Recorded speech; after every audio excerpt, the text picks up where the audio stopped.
Ladies and gentlemen, thank you very much indeed. I've been given 10 minutes to do a whistle-stop tour. I've joined this as an advisor. I'm actually involved in many projects in different sectors, and I also work with governments and European Commission and law enforcement.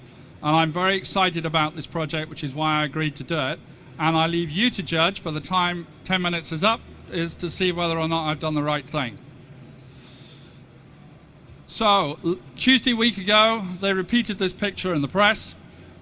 So, Debbie Hapstead, poor lady, she had access online to addictive drugs, in this case codeine, and in the last few months before she died, she'd consumed 3,700, and she died from those drugs. The post-event investigation found she had online accounts with 18 different pharmacies, none of whom knew that she was getting drugs from somewhere else. So this is the core issue that started MediConnect on its journey. So back in 2017, when the investigation was happening, the pharmacies started to wonder what they could do. But I'd ask you to bear this in mind. We have an increasing amount of mental health problems in our country, as many countries do. The working figure for GPs is that 23% of the population will be referred for a mental health problem during their lifetime. And the problem is getting worse. And it's, if you like, it's a reflection on the life that we lead. So having come together, the challenge that we've got here, I've already mentioned, the requirement to prevent the misuse and overprescribing of prescription drugs we're talking about here. And I'll go into that in a little more detail. But we also have a huge amount of fake drugs. And I might add fake food, because I'm also involved in that area. And so 50% of the drugs that are prescribed worldwide, when they arrive, turn out to be not what was sent, despite secure packaging and so on. And so as a consequence, we've also seen issues around drugs that need to be recalled. So we've concentrated on those, but even today, we've been given more requirements that extend the space that we're trying to address. So the scope for reuse is really high. Fortunately, we have a very good management team, which extends right out into other parts of the country, super well connected. And we're although we're doing an ICO, which is live today, mediconnect.io, that's the takeaway piece, we will be looking to do, I think, a cash raise to get us up to around the $10 million mark. So, I've mentioned medication and the problem of prescription drugs. I've also talked about the problem of recall and drug provenance, just like food. And here are some more numbers. I'm going to throw numbers as we go along, but I'm not going to dive into them. Please read them. The important point is, we've just had Tuesday a week ago a new regulation that affects all pharmacies in the country, which requires them to identify people to high assurance and also to be able to deal with, to identify people to high assurance and also to be able to verify that that person has not been prescribed drugs elsewhere. There's also regulations on drug recalls that have come in. So this is affecting the big boys. And because I've just been given the 5 minutes, I'm not sure where the first 5 minutes went, I'm going to rip through these. Here are what we're seeing as the main advantages that are coming through what we're doing. This will enable our activity, what you see here.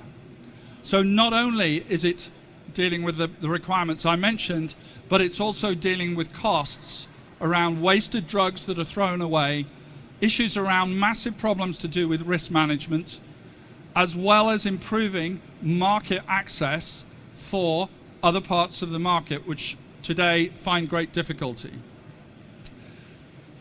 So as you can see at the top, you've got the top center, you've got pharmacies.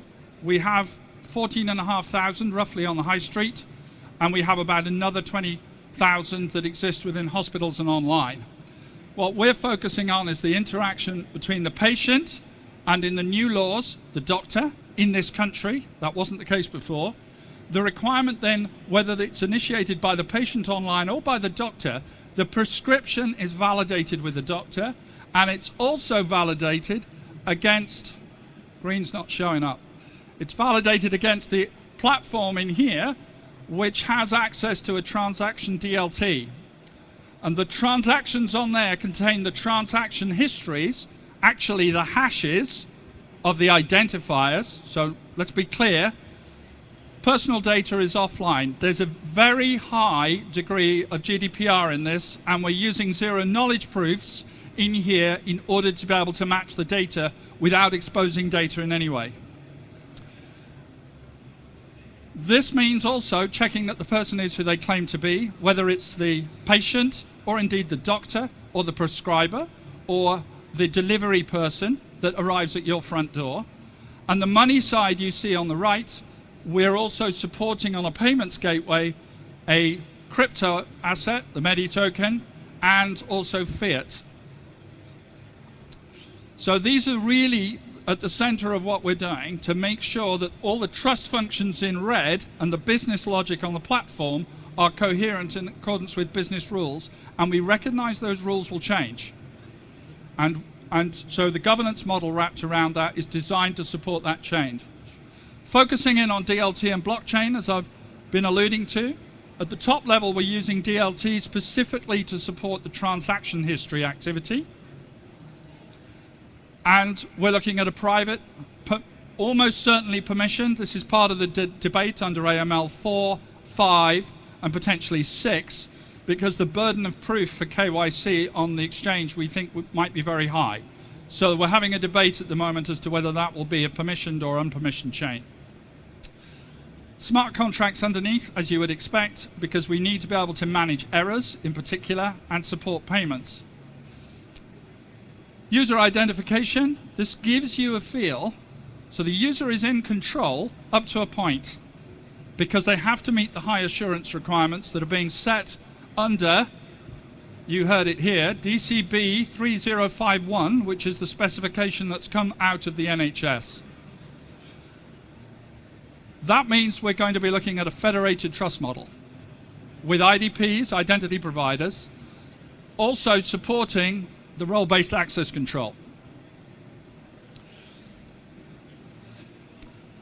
This is how we're approaching it in terms of engagement on pharmacies in partnerships, and you can see the scale we're looking at on the right-hand side in terms of transaction rates, the user base, number of customers, and the number of organizations involved.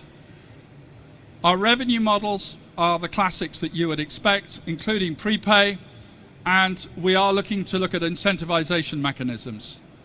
This gives you a feel for the phasing that we've got. Some of this is going to be accelerated, but all the time we're bringing new groups in to understand what's happening so that they will then be able to onboard in the next phase of the program. Clearly, a lot in deliverables and outcomes to do with governance and assurance mechanisms, taxonomy, data coherence, etc. We're seeking to do a raise, and that is where we're aiming to spend that money. And the platform is due to be operational by the end of September, and we're working towards that now. We have a board from, on the right, a private pharmacy, in the center, an NHS licensed pharmacy, and our CEO, who has a background in a completely different area than this one. But there's a lot of really good connections within the industry, which allows us to scale fairly fast. We have an advisory board, which includes our superintendent pharmacists, as well as the clinician side as well, from a hospital point of view, and myself, the little nobody down the bottom there on the right. So in conclusion, I'll let you rip through that fairly quickly, but the regulations are forcing a sea change, and the business problem is very significant, but the opportunity is even bigger still. So we're aiming to be national within 4 years, touching every person potentially in the country and beyond, and reaching into supply chains. And that is my 10 minutes.